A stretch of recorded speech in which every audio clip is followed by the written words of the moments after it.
जब आप घर में फ्लोरिंग का काम स्टार्ट करते हैं तो उस टाइम हमारे माइंड में बहुत ज़्यादा कन्फ्यूजन रहता है कि घर में हमें जो पत्थर लगाना चाहिए या फिर टाइल लगाना चाहिए। पत्थर कहने का मतलब है कि जो मार्बल हम लगाना चाहते हैं, तो क्या घर में मार्बल लगाना सही रहेगा? मार्बल लगाने से हमें क्या फ़ायदा, क्या नुकसान होता है? साथ में मैं बहुत कुछ आपको डिटेल में यहाँ मार्बल के बारे में बताने वाला हूँ। दूसरा चीज़ होता है हमारा टाइल के बारे में। तो टाइल लगाने के आपका क्या वहाँ पे फ़ायदे हैं, क्या नुकसान है, उसकी लाइफ कितनी होती है, कहाँ पे हमें टाइल नहीं लगाना चाहिए, कहाँ पे लगाना चाहिए, सब कुछ मैं इस वीडियो में आपको बताने वाला हूँ। तो दोनों में से बेस्ट ऑप्शन कौन-सा रहेगा, ये वीडियो देखने के बाद ही आपको पूरा आइडिया मिल जाएगा कि आपके घर में फ्लोरिंग के लिए सबसे बेस्ट क्या होगा, मार्बल होगा या फिर टाइल होगा। तो सबसे पहले यहाँ पे मैं बात करूँगा मार्बल की। तो देखिए मार्बल क्या है कि एक नेचुरल ऑकरिंग स्टोन है, जो कि कुदरत की तरफ से आपको मिला हुआ है। इसको सिर्फ़ कटिंग करके आपके तक पहुँचाया जाता है। इसमें आपको बहुत सी वैरायटी और पैटर्न और डिज़ाइन देखने को मिल जाती है। अगर आप सस्ता भी मार्बल अवेलेबल होता है मार्केट में, महँगा भी मार्बल अवेलेबल होता है। तो महँगा मार्बल की तरफ आप जाएँगे तो आपको काफ़ी लग्ज़रियस इसमें मार्बल मिलता है, जो कि आपके घर को आप जहाँ पे भी लगाना चाहते हैं उसको बहुत ही सुंदर बनाता है। साथ में जो इसको आप इंस्टॉल करवाएँगे घर में, तो आप अलग-अलग जगह के हिसाब से अलग-अलग इसमें डिज़ाइन मिलती है, पैटर्न मिलती है। आप इसका मोल्डिंग करा के इसका घिसाई वगैरह होता है वो करा सकते हैं। साइड की एजेज आप मुड़वा सकते हैं। साइड में आप अलग-अलग तरीके का इसमें पैटर्न, डिज़ाइन, पट्टी डाल के आप इसका अलग एक लुक दे सकते हैं। मार्बल देखिए, मार्बल तो मार्केट में आपको मिल जाता है, लेकिन मार्बल में उतना वैरायटी नहीं मिलता है, उतना उसका लुक्स नहीं मिलता है जितना कि टाइल की मिलती है। एक तो पहला चीज़ होता है कि लुक्स, ठीक है।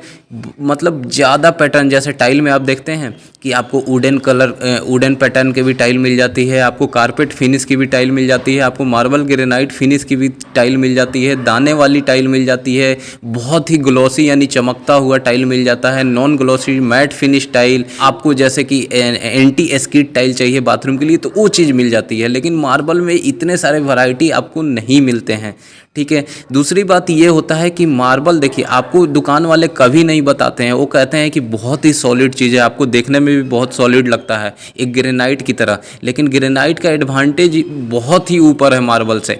तो मार्बल में क्या होता है ना कि उसमें छोटे छोटे छिद्र होते हैं, पोर्स होते हैं, तो वो क्या करता है कि पानी को सोखता है।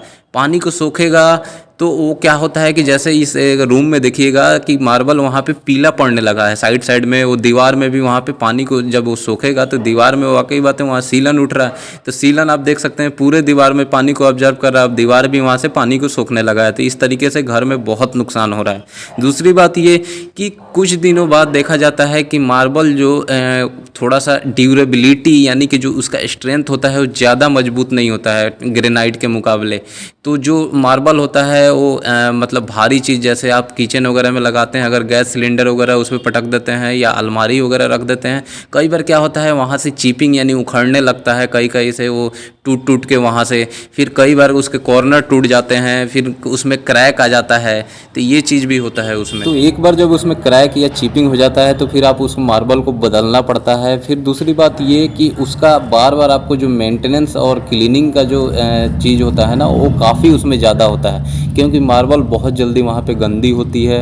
हाई ट्रैफिक एरिया में अगर आप मार्बल लगा देते हैं तो वहाँ पे जब ज़्यादा लोग आएंगे जाएंगे तो वो बहुत जल्दी घिस जाती है या बहुत जल्दी गंदी पड़ जाती है। तो फिर आपको बार बार उसकी घिसाई करनी पड़ती है, पॉलिश करनी पड़ती है, और सफाई तो आपको दिन भर में कम से कम 2 बार 3 बार करनी ही पड़ती है। तो इस हिसाब से देखा जाए तो आपको इसका जो क्लीनिंग और मेंटेनेंस है वो बहुत ही ज़्यादा है।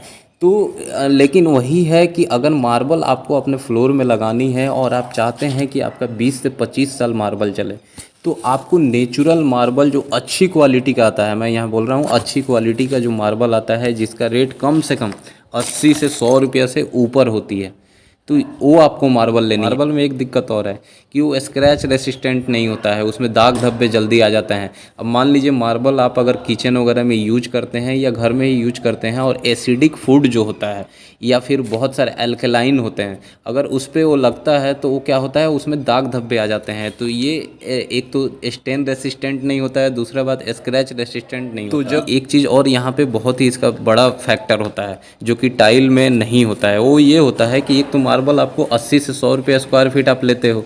दूसरी बात कि इसका जो इंस्टॉलेशन यानी जो फिक्सिंग होता है वो भी काफ़ी महंगा होता है। आप उसके लिए एक्सपीरियंस, आपको मिस्त्री चाहिए, उसमें मटेरियल चाहिए, केमिकल चाहिए, सीमेंट चाहिए, सब कुछ आप जब देखते हैं उसमें डिज़ाइन बनाई जाती है। उसमें पहली तो उसकी क्या होती है, ग्राइंडिंग, कटिंग होती है, ग्राइंडिंग होती है, पॉलिशिंग होती है, फिर फिनिशिंग होती है, मतलब बहुत सारे उसमें स्टेज होते हैं। तो उस वजह से क्या होता है, इसका जो इंस्टॉलेशन है काफ़ी महंगा पड़ जाता है। इसका कुछ डिसएडवांटेज और होता है, जैसे कि ये लगाने के टाइम में इसका वेस्टेज काफ़ी ज़्यादा निकलता है। दूसरी बात ये है कि मार्बल जो है काफ़ी ठंडा रहता है, जैसे नॉर्थ इलाके में जो पहाड़ी इलाका है वहाँ मौसम ऐसा ही ठंडा रहता है, तो अगर उस एरिया में आप मार्बल लगाते हैं तो मार्बल पहले से ही काफ़ी ठंडा होता है, तो वो क्या होता है, बहुत ही ज़्यादा ठंडा हो जाता है वैसे सीजन में, थोड़ा सा विंटर सीजन में। तो अगर बूढ़े पुराने लोग हैं, बच्चे अगर आपके घर में हैं, तो उनको वहाँ पे दिक्कत आ सकती है। तो अगर आप मार्बल के साथ जाना चाहते हैं तो मार्बल आप अच्छा क्वालिटी का मार्बल 100 रुपये स्क्वायर फीट में, जो बढ़िया, जो जानकार आदमी हो उसको ले जाएं, वहाँ से मार्बल ख़रीदें, फिर उसको आप अपने हिसाब से उसको लगवा सकते हैं। इसमें भी बहुत सारे वैरायटी मिल जाते हैं, डिज़ाइन मिल जाता है, स्ट्रेंथ जो है टाइल से इसकी स्ट्रेंथ अच्छी होती है, लेकिन कॉस्ट का, मेंटेनेंस का, ये सब जो चीज़ मैं बताया उसमें आपको नुकसान हो सकता है, वो चीज़ आपको देखना है। बात कर लेते हैं टाइल्स की। तो देखिए, टाइल्स की तो जितनी लाइफ मार्बल की होती है उतनी नहीं होती है। मार्बल मैं आपको बताया 20 से 25 साल होती है, तो टाइल 15 से 20 साल ही लाइफ देती है। लेकिन टाइल में भी क्या होता है कि दो टाइप की टाइल आती है, एक विट्रीफाइड होती है, एक सिरामिक टाइल होती है, और भी अब उसके में अलग अलग टाइप आ जाती है, लेकिन मेनली यही जो दो चीज़ चलता है। तो विट्रीफाइड टाइल अगर आप लेते हैं और उसको आप फ्लोरिंग में लगाते हैं तो वो भी काफ़ी अच्छा आपको लाइफ देता है, लंबा चलता है, उसमें भी मेंटेनेंस कम होता है। वहीं अगर आप सिरामिक टाइल अगर लगा देते हैं अपने फ्लोरिंग में ज़्यादा शाइनिंग के चक्कर में, ग्लॉसी लुक के चक्कर में, तो वो क्या होता है कि 5 से 6 साल में आपको बदलनी पड़ जाती है, क्योंकि उसका शाइनिंग डल हो जाता है उसका, और उसका जो स्क्रैच है उसके स्क्रैच उसमें बहुत जल्दी आ जाता है। दूसरी बात ये है कि टाइल्स में आपको बहुत सारा पैटर्न, बहुत सारा डिज़ाइन, बहुत सारा लुक मिल जाता है। अब जैसे आपको एक मार्बल फिनिश या फिर आपको एक ग्रेनाइट फिनिश में टाइल चाहिए, वो भी आपको मिल जाता है। साइज़ भी अलग अलग मार्बल के हिसाब से 2x4 का, 2x8 का, ऐसे साइज का भी टाइल आपको मिल जाता है। और भी जिस टाइप का आप टाइल चाहते हैं, जैसे carpet finish, matte finish, glossy look में, ग्लेजिंग, नॉन ग्लेजिंग टाइल, वो भी मिल जाती है, एंटी स्किड टाइल भी मिल जाती है। तो ये सब चीज़ें आपको टाइल में बहुत सारी वैरायटी मिल जाती है। और देखिए, मेरे हिसाब से टाइल्स के साथ जाइएगा तो आपका मेंटेनेंस कम रहता है।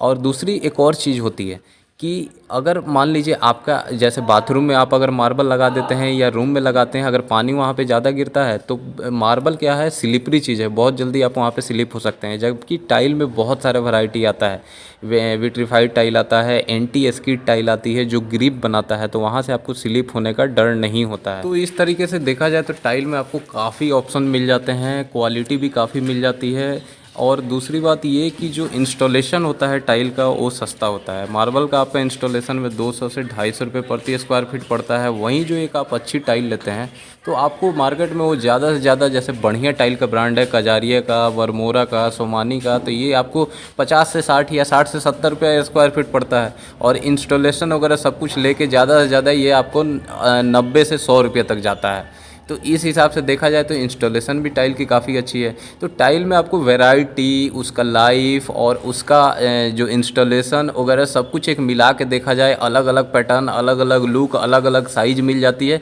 तो अभी के हिसाब से देखा जाए तो आप एक टाइल के तरफ जा सकते हैं। आपको जो भी फिनिश चाहिए, आप चाह रहे हैं कि मेरा यहाँ मार्बल लुक आए, मेरा यहाँ ग्रेनाइट लुक आए, तो उस टाइप का, उस साइज का टाइल, बड़ा से बड़ा पीस आपको मिल जाता है। आप आसानी से उसको फ्लोरिंग में लगवा के यूज कर सकते हैं। तो आपने यहाँ पे सबका एडवांटेज और डिसएडवांटेज देख लिया। तो अब बात आ जाती है कि अपने घर में फर्श के लिए सबसे अच्छा विकल्प कौन सा रहेगा।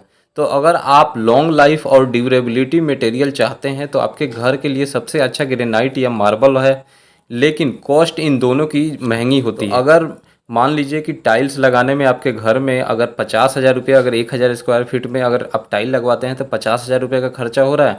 तो फिर आप अगर वहीं ग्रेनाइट या मार्बल लगवाते हैं तो आपका जो कॉस्ट है वो लगभग 1.5 से 2 लाख पहुंच सकता है। और अभी ज़्यादातर घरों में देखा जाता है पूरा, मतलब आप देख सकते हैं कि सबसे ज़्यादा जो चलने वाला मटेरियल है वो है टाइल्स, क्योंकि इसके टाइल्स के आपके बहुत सारे पैटर्न मिल जाते हैं, डिज़ाइन मिल जाते हैं, इसके रेट भी काफ़ी सस्ते होते हैं, साथ में इसका इंस्टॉलेशन होता है, लेबर चार्ज भी सस्ती होती है, इसकी फिटिंग भी काफ़ी आसान होती है। कॉस्ट की वजह से टाइल जो है एक अच्छा विकल्प है। टाइल का जो कॉस्ट है काफ़ी कम होता है। टाइल्स आपको 30 रुपये से लेके आपको 100 रुपये स्क्वायर फीट तक में टाइल्स मिल जाती है। तो आप 40 से 45 रुपये में आप बहुत अच्छा टाइल लेके अपने घर में लगवा सकते हैं। लगाने का जो चार्ज है ज़्यादा से ज़्यादा 15 से 20 रुपये स्क्वायर फीट आपसे लिया जाता है। तो लास्ट में ज़रूरी आपको 3 से 4 यहाँ पे इंपॉर्टेंट चीज़ें बता रहा हूँ। जब भी आप फ्लोरिंग कराएं, घर में टाइल लगवा रहे हैं, पत्थर लगवा रहे हैं, तो आपको ये ध्यान रखना है कि देखिए टाइल आपको कहाँ कहाँ नहीं लगाना है। बहुत लोग यहाँ पे गलती करते हैं, वो क्या करते हैं, सीढ़ियाँ जो होती हैं वहाँ पे टाइल लगा लेते हैं, तो बहुत स्लिपरी होती है टाइल, वहाँ पे घिसने भी लगता है क्योंकि सीढ़ी पे हमेशा आना जाना होता है या भारी सामान आता जाता है तो टूट जाती है। तो सीढ़ी पे कभी भी आपको टाइल लाइन नहीं लगानी है। दूसरी चीज़ होती है कि जो हमारा पोर्च एरिया होता है या कह ले पार्किंग एरिया होता है, जहाँ पे गाड़ियाँ खड़ी होती हैं, वहाँ पे हमेशा आना जाना होता है, ट्रैफिक वाला एरिया हो गया, वहाँ पे आपको टाइल इस्तेमाल नहीं करनी है। तीसरी चीज़ होती है कि जो ओपन एरिया हो गया, ओपन एरिया या तो आपके घर के बाहर का एरिया हो गया या फिर छत पे, अक्सर लोग देखते हैं क्या कि वहाँ पे टाइल लगा देते हैं, कहते हैं कि ये हमारा एक तरीके से वाटर प्रूफिंग का भी काम करेगा। लेकिन दोस्तों बहुत बड़ी आप मिस्टेक करते हैं, टाइल वहाँ पे नहीं लगानी है। टाइल आपका जो बारिश का पानी है उसको ऑब्जर्व करता है, जिसकी वजह से आपके छत में सीलन आ सकता है।